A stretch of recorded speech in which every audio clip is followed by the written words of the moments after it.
I don't remember the scream. I think that's what haunts me most.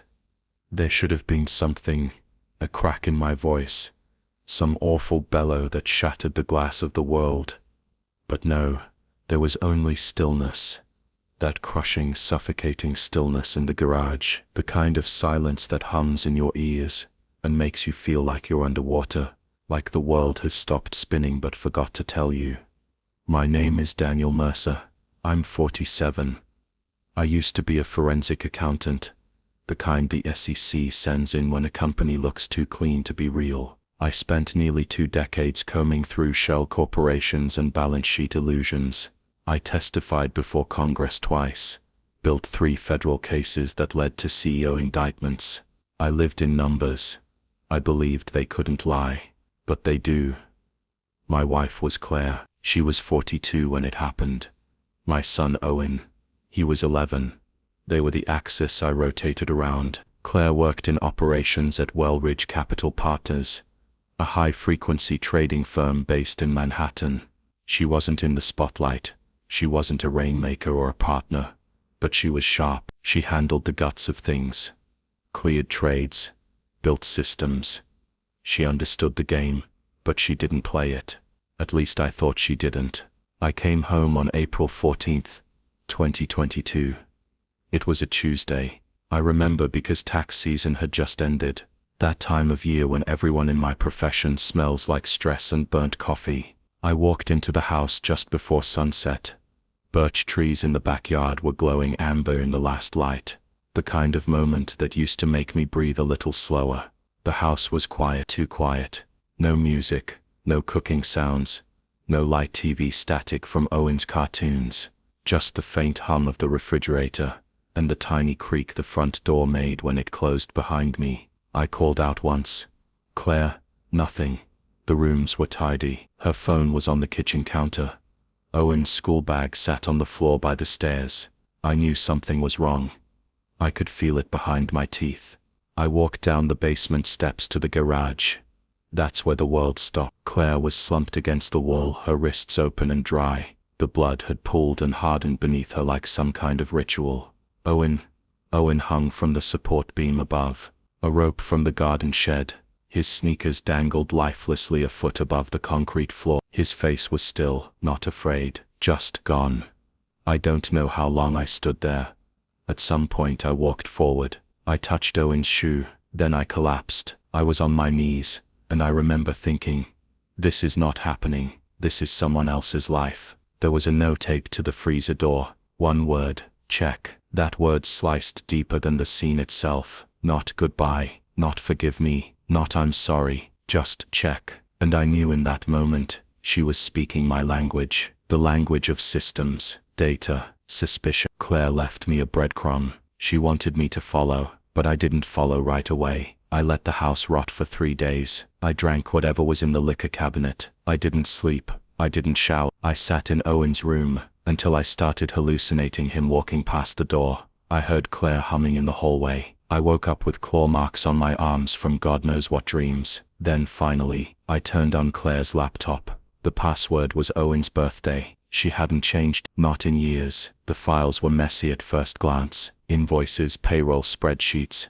vendor contracts, and a dozen budget folders. All of it looked normal. Then I opened a folder called Taxes Nov. Inside were 3 draft emails, all unsent, all addressed to me. She never sent them, but she wrote them. The first one was short, just a few lines. Danny, I don't know how deep it goes. Something's wrong with the account structure. They're shifting spreads, hiding losses in offshore funds, and nobody's saying anything. When I asked Rath, he told me to keep my head down. I think someone's watching my login. I'm scared, and I don't want to drag you into this. But if something happens, check the quarterly adjustment logs. Look for account 7. The second was longer, more emotional, conflicted, like she was starting to spiral. I've tried to talk to Mason, but he brushed it off. Elise won't look me in the eye anymore. They're in on it, or they're scared too. It's not just fraud, it's laundering, Danny. I can see the pattern. Money's moving from Cayman to Cyprus, to backdoor REITs and then somehow landing in foundations based here. I've found at least 2 charities that don't exist. This is real. This is huge. And they're covering it up.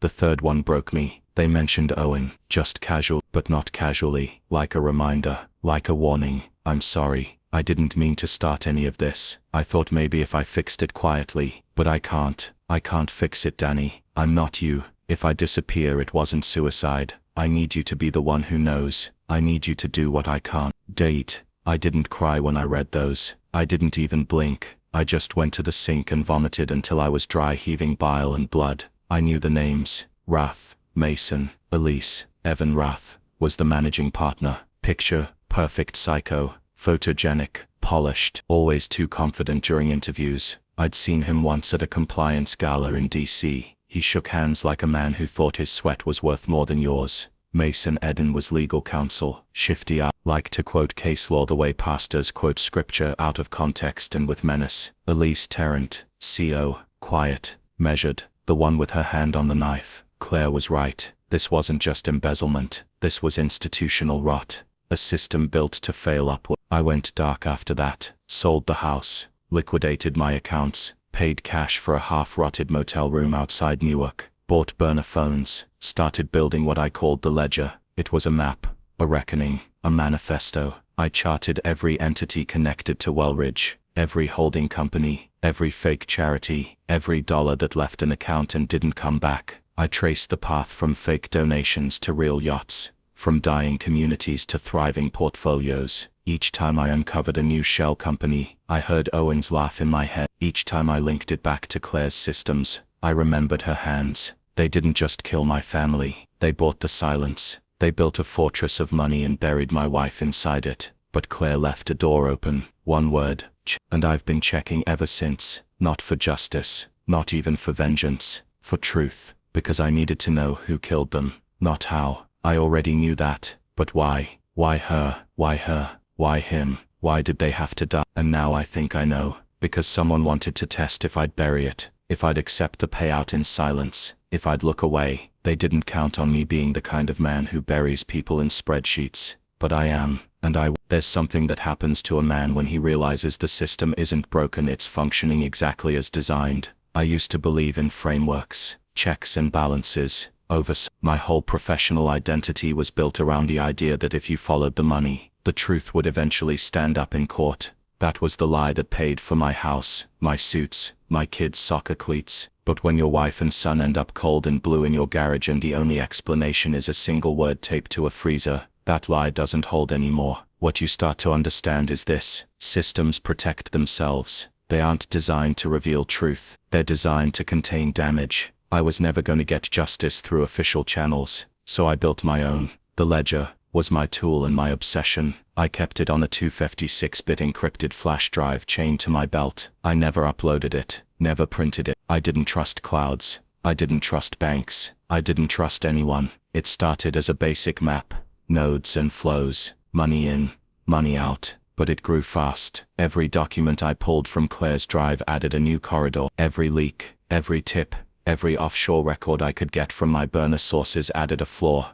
I subscribed to whistleblower forums under fake identities, bought data from disgruntled consultants, tracked offshore servers in Aruba, Zurich, Singapore. I began cross-referencing Wellridge's fund structures with SEC reporting exemptions. I found the same LLC names appearing across multiple jurisdictions under different spellings: Classic Laundering, WCP Strategies, Wellridge Consult Partners, W Consult Pate E Limit, all of them registered to a post office box in Delaware.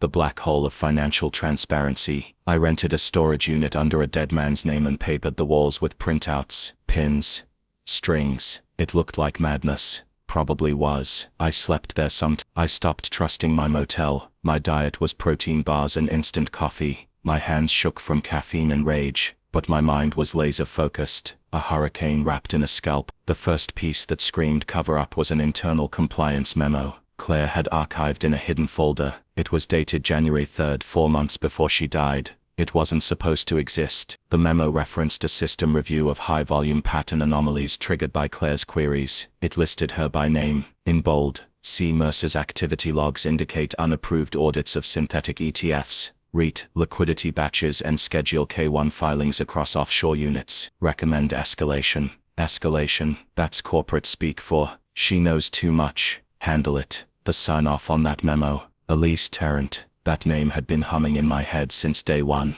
Elise was Wellridge's CO. If Roth was the face, Elise was the spy. She built their internal processes, designed their execution systems. She knew every wire, every account structure, every weak spot in their chain, and she flagged my wife as a liability. That made her my first target. I didn't go after her with weapons, not I went after her records. I broke into her email. Old credentials Claire had left behind gave me a backdoor. I used a disposable laptop routed through 3 VPNs. I wasn't sloppy. I knew how to make footprints vanish. What I found chilled me. Elise had been donating money to a political action committee that lobbied for lighter reporting requirements on hedge funds. The PAC's funding came from a philanthropic foundation in the Caymans. I traced it. It linked directly to a series of land acquisitions in Eastern Europe. Not investment property. Shell transactions. The properties were never occupied, just bought and sold, back and forth. Classic asset layering, money laundering. But here's the detail that made my stomach turn. One of the properties, a 2-bedroom apartment in Bratislava, had been briefly transferred into an account under Owen's name, my son. His name was being used to move dirty money. That's when I started shaking. This wasn't just about Claire anymore. They were using him, either as a shield or worse, as leverage. And Claire knew. That's why she unraveled. Not because she found the fraud, but because they pulled her child into it. I took a week to recover, if you can call sleeping on a concrete floor in a storage unit recovery. I kept replaying that moment in the garage. Her blood, his feet, and the word, that one fucking word, check. The pieces were aligning now. Elise was involved. Wrath, definitely. Mason, his fingerprints were all over the Cayman Trust structures. But what terrified me was the precision, the ease with which they erased her. These weren't hedge fund cowboys. These were technicians. They had protocols for risk, procedures for exposure. They were corporate predators, and I was the next liability on their list. I started noticing shadows. The same car parked outside the motel 3 nights in a row. A black sedan, government plate, but slightly off. The font too bold. Burner phones going dead suddenly. An email I never sent showing up in my drafts. I stopped using my voice. I wrote everything by hand. I left no digital trace. I bought wigs, contacts, cheap suits, changed my gait, practiced a limp.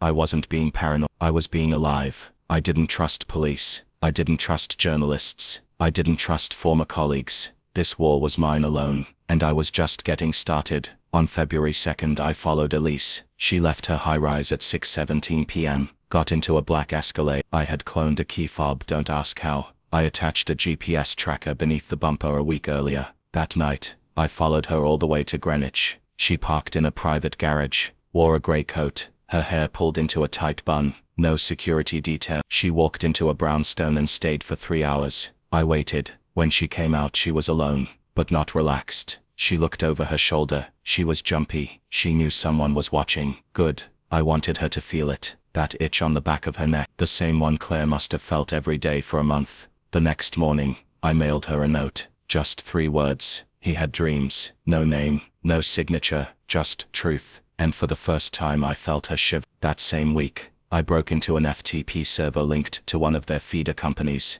Novatide Asset Holdings. It was a ghost company run out of Singapore, completely untraceable on paper, but someone had left a metadata tag on a PDF. The tag read, Eden, Jan 22 update, account 7.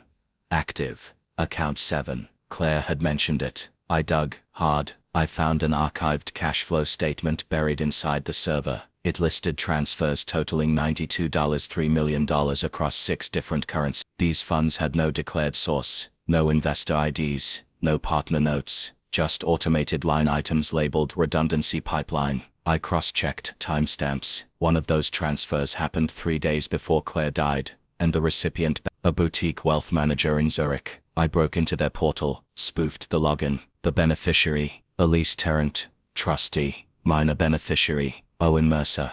I sat there for a full 10 minutes. I didn't move, I didn't blink. My son, my fucking son. I get his name, his future, his very identity, used as a passcode for their filth. I don't remember punching the wall, but I remember my knuckles splitting. That was the night I crossed over, not from grief into vengeance that had already happened, but from vengeance into purpose. I wasn't just going to hurt them, I was going to end them. They say revenge is a dish best served cold.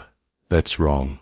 Revenge, real revenge, The kind that burrows into your organs and nests there, isn't cold at all. It's quiet. It's slow. It's a spoon scraping the inside of your skull. It's waiting in silence while your own breath becomes the only sound you can trust. I didn't kill Elise right away. I needed her alive.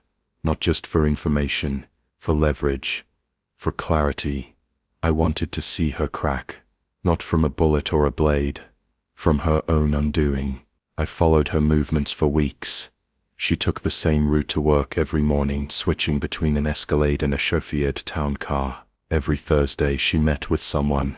I later identified him as a private attorney specializing in Swiss trust law. That told me everything I needed to know. Elise wasn't preparing a defense. She was preparing to leave. I hacked into her building service maintenance records and created a work order. Claimed her kitchen plumbing was leaking into the floor below, had the building's management unlock the unit for inspection. Slipped in disguised as a contractor. She kept paper copies of her travel docs in a safe in the bedroom closet. Classic era. A woman who thought in systems but not in paranoia inside the safe. 2 passports, a burner phone, and a USB-marked ZID. Final. I didn't take it. Not then. I copied everything, down to the formatting on the directory. I wanted her to think she was safe, that her secrets were still secret. I wanted her to use those files, because that was how I'd catch the rest. 3 days later, I sent an anonymous tip to the office of the comptroller of the currency. Subject line: flagged asset transfers, Novatide, Zurich, Tarrant Trust. The feds froze the Zurich account within 48 hours. Elise's flight to Geneva was booked for 72 hours later. She never boarded. She never left her condo again. I watched from across the street as the panic set in. Lights on at all hours. Phone calls. Screaming into the void. She knew something had gone wrong, but she didn't know what.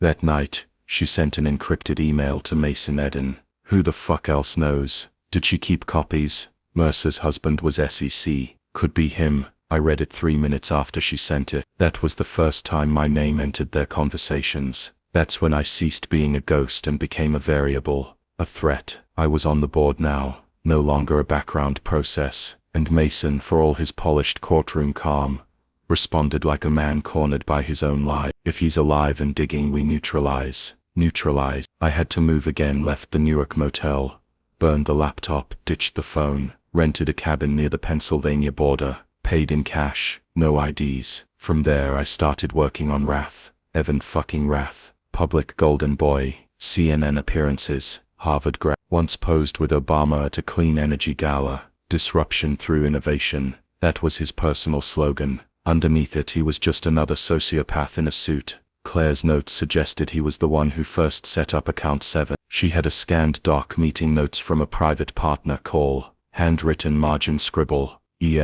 consolidate remaining residuals into 7, separate beneficiary pool, obfuscate, the fact that they said it out loud, wrote it down, documented their crimes like it was inventory. I had enough to ruin him publicly, but I didn't want a court case. I wanted to look into his eyes. I tracked him for 9 days. He followed routine like a man with nothing to fear. Morning jog, smoothie bar, office by 9, drinks at Bar Eden every Thursday night, always alone, always in the back corner booth. The bartender knew him by name. On the 10th night, I slipped in with him. I wore a mask, not a ski mask, just a COVID-era surgical one, enough to make him nervous without tipping into full threat mode. He looked up as I sat down across from him. Sorry, this seat's taken, I said. By me. He looked me over, didn't recognize me. Of course, men like Wrath never remember anyone below the C-suite. Do I know you? You knew my wife. That made him blink. I let it hang there.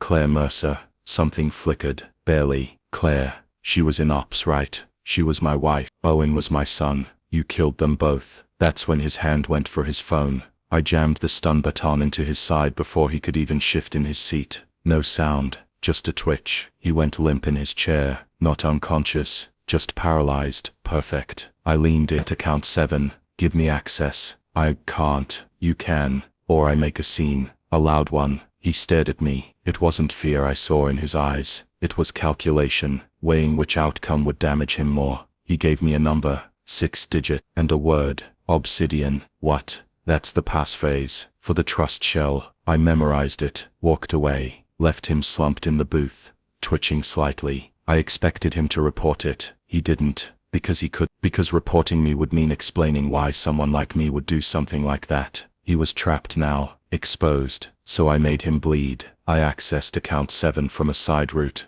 a dormant trust set up under a child's foundation name in Belize. The routing was genius. Obsidian was a master key. Inside, $78 million in raw assets. I moved every dollar, not to my name, but through false charities. I erased the money from their hand. Then, as the final twist, I uploaded every transaction record to a whistleblower archive used by investigative journalists, all anonymous. The collapse began the next morning. Headlines, flash drops, trading suspended. Rath was dead 2 days later. Alleged suicide, slashed wrists. Bast pub. They said they found a note. I regret nothing. Bullshit. Men like Rath don't write notes. They run until the runway ends. Elise disappeared. Mason ran straight into the trap. He chartered a jet out of Teterboro, headed for Panama. I was already at the airport, dressed like ground crew, clipboard in hand. We need to inspect your bags, I told him. He didn't even blink. Who authorized? Obsidian, I said. His eyes widened. Wait. Who? Wait. The blade went in fast. Under the ribs. Up. He dropped without a sound. The hanger stayed quiet. It wasn't satisfying. I thought it would be. I thought ending them, really ending them, would bring something. Peace. Maybe. Closure. But it was like pulling a pin from a grenade, only to realize the explosion already happened 3 years ago in a quiet garage. Claire wasn't waiting on the other side of. Owen's laugh didn't come back. There was no end credits. No applause. Just silence. Always the silence. I left Mason's body where it fell. Let the cleanup crew figure out the rest. I walked away, into nothing. You think it ends with body? That once the men responsible are gone, wrists cut, throats opened, trust accounts emptied, that some final breath of relief will come. It doesn't, because the problem wasn't them. It was me. After Mason dropped in that hangar, I vanished. No cops, no alert. The firm collapsed under the weight of the fraud I exposed. Investigations exploded across media outlets. SEC raids, IRS probes. Elise was subpoenaed but never found. They say she used a diplomatic corridor to exit the country. Or maybe she died in some nameless panic room with a cyanide capsule. I didn't care.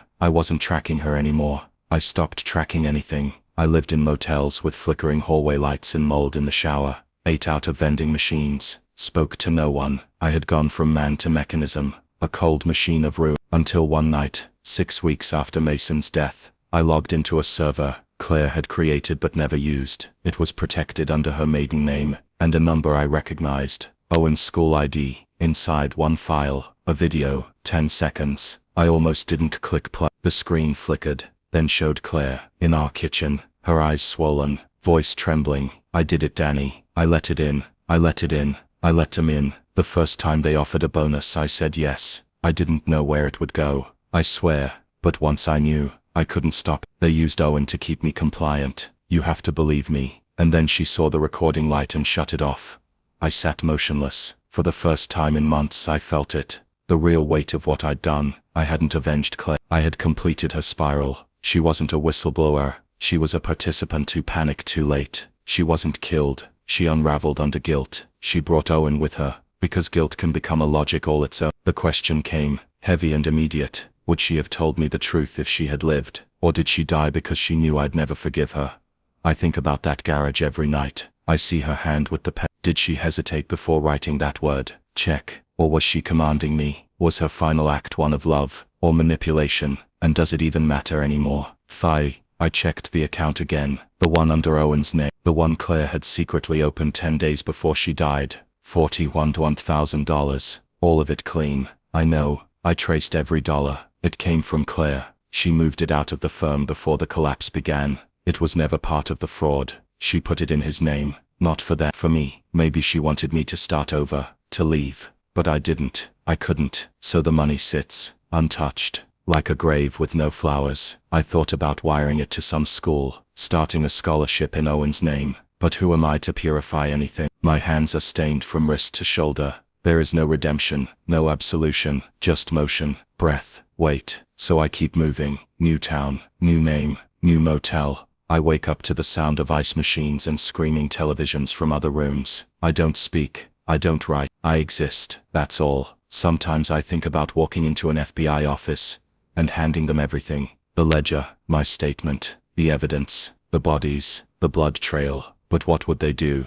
Award me, prosecute me, tell me I was brave. None of it would bring them back, and none of it would clean what I've become. There's no justice here, only arithmetic, action and cost. And every cost was paid in full. That's the story, or most of. If you're reading this, you're either law enforcement or someone looking to do what I did. Let me save you some time. Don't. You think you're going to make it right. You're not. You're going to dig so deep you forget what sunlight feels like. You're going to find out how easy it is to become what you hate. And when the last domino falls, you'll look around and realize there's nothing left. Not even yourself. You're just a voice in a room no one walks into anymore. You're just a name on an envelope no one will open. You're just a system error that never got corrected.